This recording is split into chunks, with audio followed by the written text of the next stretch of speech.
So we see that Samuel went on and hearkened unto the people's voice. And as we know, consequently to that, Saul was appointed king.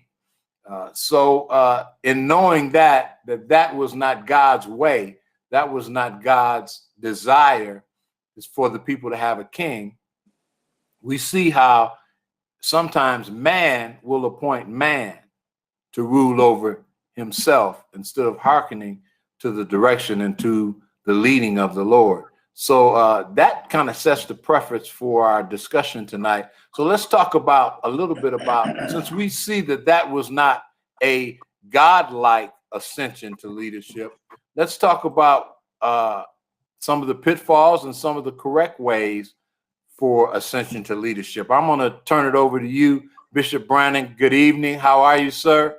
Help us out a little bit. Good evening, Pastor Whitmore, and good evening to all the other esteemed guests on the broadcast. You're discussing a very sensitive subject. We just were blessed to conclude this past weekend our ordination. We do an ordination, an elevation, and a consecration, depending on which level the individual is going to. And that process is not an easy one. It's purposely made to be arduous because one of them where you say only the strong survive. There's no such thing as a born leader. There are people that are born with leadership characters and leadership capabilities, but there's no such thing as a born leader. Leadership is learned and it is developed, and then more so in the ministry. When the Apostle Paul is talking to young Timothy and Titus, he is very specific in some of the information that he gives them, but he also says, let no man despise you because of your youth.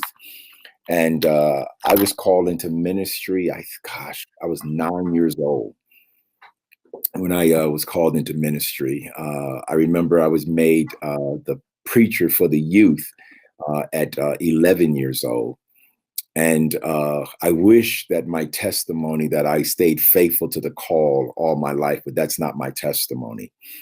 But the greater good in the testimony is I came back. And I came back very humbled. When people wanted to push me up in leadership, I said, I just want to clean the bathroom. I want to sweep the floors. I want to empty the trash. And I wanted to be there on purpose. It's kind of a segue where the prodigal son comes back and he says, I'm no longer worthy to be called your son, but make me one of your hired servants. And I realized that I needed to start at the bottom, because apparently I got too big for my britches, and that's what caused me to walk away from where my first love was.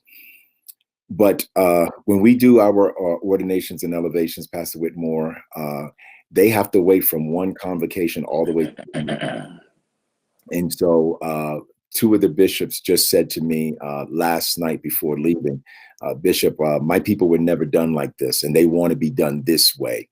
Well, that's going to be a little bit different, because these are people that are already elevated. These are people that are already licensed. These are people that are already ordained, versus, and they're under the seals of these people here, these seals here. So it's a lot different than you have someone that's growing up in ministry. We had one that was set forth as a lay minister. So that lay minister tenure is 1 year. And 1 year, if they do not measure up, they're not ordained if they don't measure up.